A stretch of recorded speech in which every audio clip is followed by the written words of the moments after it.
I'm too lazy to do the intro, so let's get straight to the video. You sure about that? Recently, video game movies have been in a renaissance of sorts, doing quite well both commercially and in the eyes of critics and fans.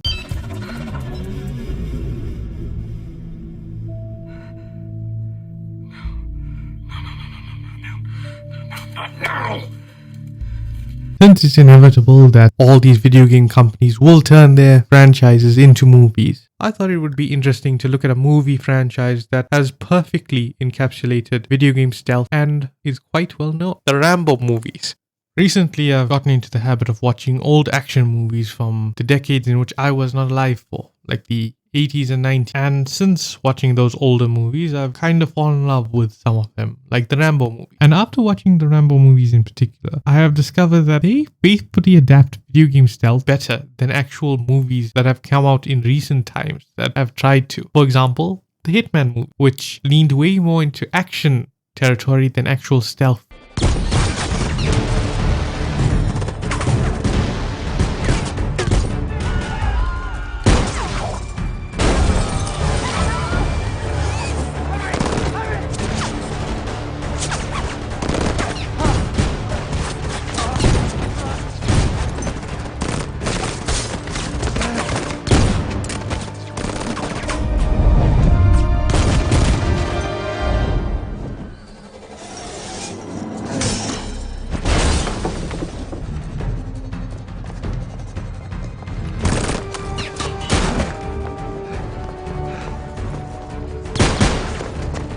If you want to know more about why the second Hitman movie was so bad at adapting stealth, please watch this video by Sivat where he reviews the entire movie.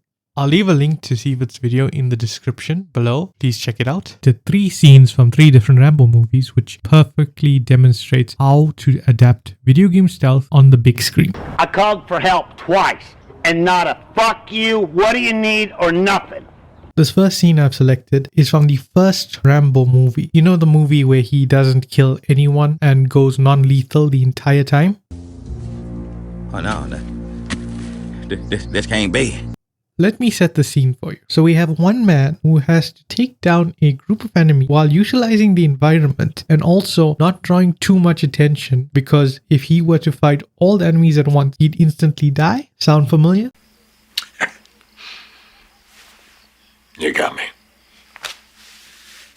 This is how the Rambo movies adapts it to the big screen, by showing the enemy's perspective or the antagonist's perspective instead of our hero. Because as we all know, stealth game setup is annoying. Sometimes you'd have to wait hours on end or seconds on end doing nothing, hoping for the enemies to get to the position where you can initiate a takedown. But by panning from enemy to enemy and building tension, as in who's going to die first, who's going to find Rambo first, it intrigues the audience, it draws us in, it makes you want to sit and watch more. Instead of showing boring video game stealth, which would be the guy standing there for 3 hours on end, waiting for the enemy to move 1 more inch so he can kill them. One very important thing that this movie does to keep the audience engaged is to give Rambo a variety of takedowns. This is important because you don't want your audience to be visually bored with your product by just recycling the same shots over and over and over again.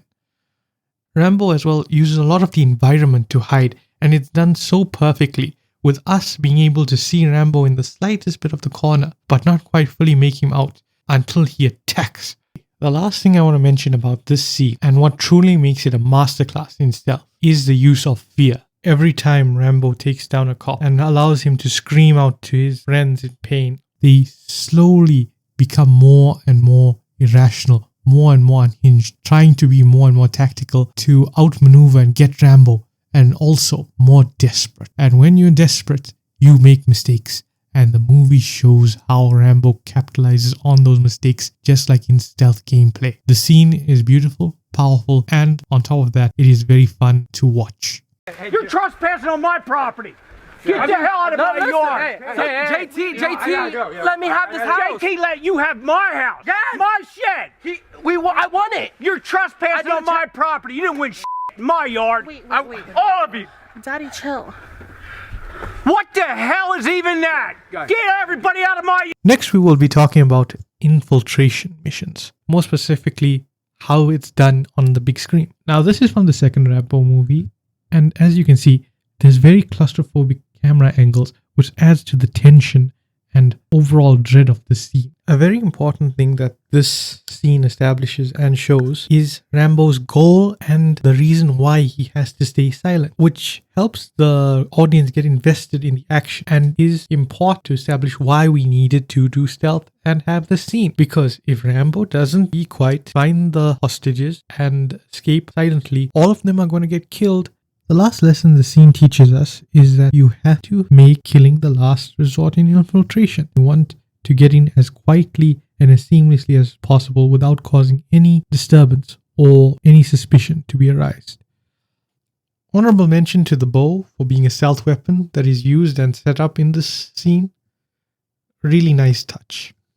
The menu tonight is muesli, whiskey, and baked beans, mixed together in a stew, with toilet paper as an appetizer. Now we come to the final movie, which basically just ties up all the loose ends and little nitty-gritties you have to add into a movie to make it more like a stealth game. We can basically learn about 4 lessons from this scene. The first being, light is the enemy. To truly capture the essence of stealth, you need to be in the shadows. And when you're in the shadows, you want to avoid all light sources where you are more clearly visible. Next, elevation is your friend. When you are higher up, it's harder for enemies to see you than when you are lower down. Now, I like this one in Rambo where he hides from 2 guards by hiding behind a light on top of like a roof kind of structure. I'm not going to say what race, what people, doctor, and what hospital, and what media went to. We know I can't say that. It was a Jewish doctor. Setup, more specifically setting up escape routes. But you could also use this to set up kills and other things depending on what fire. The audience loves to be paid for their attention. They like to see payoffs. They like to see that their time invested was worth. And these setting up scenes for a bigger and larger payoff is oftentimes so rewarding for the audience, and it tricks them into believing that this scene is better than what it should be.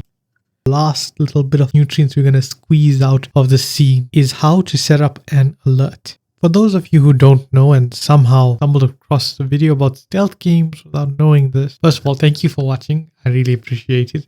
And second of all, why did you watch this video for so long? I have questions. Please tell me why. An alert is basically when you fail at a stealth or get spotted, a large amount of enemies will be drawn to you or your position and will hunt you down. The way this third movie depicts alert has to be truly studied. So at first you see this large enemy on the outside, but as he goes in, you see less and less and less. The less enemy force on the inside truly sets up and truly magnifies how dangerous an alert is. Because once that alert goes off, once that one soldier screams out in pain or fires his gun, alerting the rest of them, all hell breaks loose. You see a non-stop barrage of enemy soldiers just pouring in and pouring in. And that is how you do an alert effectively on the big screen. Truly a masterpiece. Thanks so much for watching. Please subscribe, please like the video, and share it, I guess.